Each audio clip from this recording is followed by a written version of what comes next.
السلام علیکم ورحمۃ اللہ وبرکاتہ۔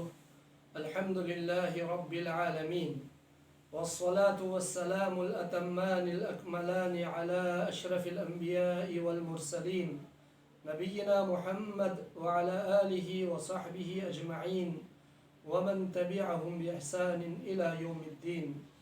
أما بعد فأعوذ بالله من الشيطان الرجيم. بسم الله الرحمن الرحيم. لا يستوي منكم من أنفق من قبل الفتح وقاتل أولئك أعظم درجة من الذين أنفقوا من بعد وقاتلوا وكلا وعد الله الحسنى والله بما تعملون خبير. اللہ تعالیٰ کی حمد و ثناء اور رسول اکرم صلی اللہ علیہ وآلہ وسلم پر درود و سلام بھیجنے کے بعد آج کی اس بابرکت مجلس میں آپ حضرات کے سامنے سیدنا امیر المؤمنین معاویہ بن ابی سفیان رضی اللہ عنہما کی فضیلت قرآن و سنت کی روشنی میں بیان کروں گا۔ باری تعالیٰ سے دعا ہے کہ مجھے صحیح معنوں میں بیان کرنے کی اور پھر ہم سب کو تمام صحابہ کرام رضی اللہ عنہم اجمعین سے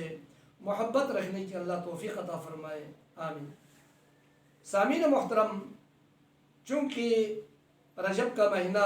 چل رہا ہے، بلکہ آج 20واں رجب ہے اور بعض مسلمان لا علمی کی وجہ سے، جہالت کی وجہ سے 22ویں رجب کو رجب کے کونڈے کے نام سے وہ مختلف قسم کی خوشیاں مناتے ہیں اور ایک دوسرے کو تحفہ تحائف پیش کرتے ہیں اور اس دن مٹھائیاں تقسیم کرتے ہیں۔ حالانکہ اگر اس حوالے سے دیکھا جائے، رجب کے کونڈے کے حوالے سے اس کی حقیقت کے بارے میں اگر دیکھا جائے تو اس میں ایک مخصوص فرقے نے سیدنا معاویہ رضی اللہ تعالیٰ عنہ سے دشمنی کا اظہار کرتے ہوئے انہوں نے یہ رجب کے کونڈے کے نام سے خوشیاں منانے کا ایک طریقہ اپنایا ہے۔ تو تمام مسلمانوں کو چاہیے کہ اس طرح کے اعمال سے اپنے آپ کو دور رکھیں، چونکہ یہ عمل نبی علیہ الصلوۃ والسلام سے، صحابہ کرام رضی اللہ عنہم اجمعین سے، اہل بیت اطہار رضی اللہ عنہم اجمعین سے اس طرح کا کوئی عمل ثابت نہیں ہے دین میں، تو لہٰذا ایسا کوئی عمل ہمیں نہیں کرنا چاہیے۔ ہم بحیثیت مسلمان ہمیں ہر وہ کام کرنا چاہیے جو قرآن و سنت سے ثابت ہو، جو صحابہ کرام اور اہل بیت اطہار رضی اللہ عنہم اجمعین نے کیا ہو، تو وہ کام کریں، اس میں اجر ہے، اس میں ثواب ہے، اس میں ہماری کامیابی ہے۔ اور ہر اس کام سے ہمیں بچنا ہوگا جو قرآن و سنت سے ثابت نہیں ہے، جس کو صحابہ کرام اور اہل بیت اطہار رضی اللہ عنہم اجمعین نے نہیں کیا۔ ایسا کام کبھی بھی نہیں کرنا چاہیے عبادت کے نام سے، اجر و ثواب کے نام سے۔ یہی تو ہے بدعت، اور جس کے بارے میں نبی علیہ الصلوۃ والسلام نے فرمایا تھا کل بدعت ضلالہ، کہ ہر بدعت جو ہے گمراہی ہے۔ تو آئیے رجب کے کونڈے کے حوالے سے جو ایک مخصوص فرقہ سیدنا معاویہ رضی اللہ تعالیٰ عنہ سے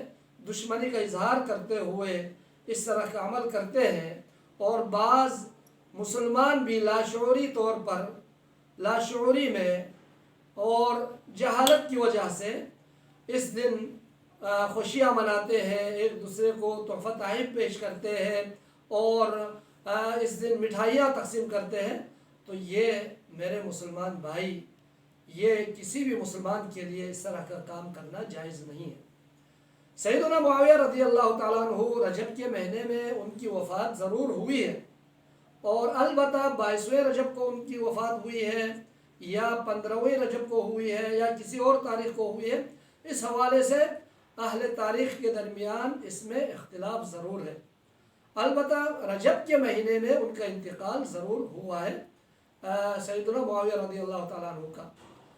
تو آئیے سیدنا معاویہ رضی اللہ تعالیٰ عنہ کی فضیلت کے حوالے سے آج کی اس بابرکت مجلس میں ہم نبی علیہ الصلوۃ والسلام کی کچھ فرامین ذکر کرتے ہیں، احادیث بیان کرتے ہیں، تاکہ ہمیں سیدنا معاویہ رضی اللہ تعالیٰ عنہ کی شان اور ان کی فضیلت معلوم ہو سکے۔